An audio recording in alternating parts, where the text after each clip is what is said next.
કચ્છમાં ભારત બંધના એલાનની નહિવત અસર જોવા મળી છે તો જિલ્લામાં વિવિધ સ્થળોએ કોંગ્રેસ દ્વારા દેખાવો કરવામાં આવ્યા હતા।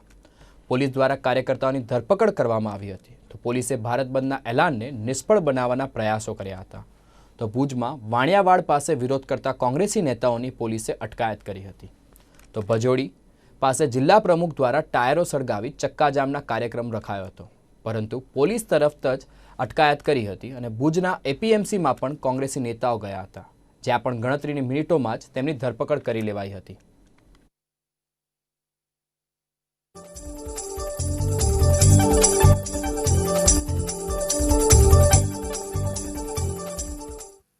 કે ભુજ એપીએમસીના વેપારીઓએ અમારી વાત સમજી, કિસાન વિરોધી આ કાયદાઓને સમજ્યા કે વેપારીઓ ઉપરાંત શ્રમિક વર્ગ જે એપીએમસીની અંદર કામ કરે છે અમે એને સમજણ આપી કે કઈ રીતના આ કાયદાઓ જે છે એ તમામ રીતે કિસાન અને શ્રમિક વર્ગ અને સામાન્ય લોકોની પણ વિરુદ્ધના છે। એના પ્રત્યાઘાત રૂપે વેપારીઓએ દુકાનો પણ બંધ કરી હતી અને એના ઉપરાંત શ્રમિક વર્ગોએ પણ અમને સહયોગ આપી અને કામગીરી બંધ રાખી હતી।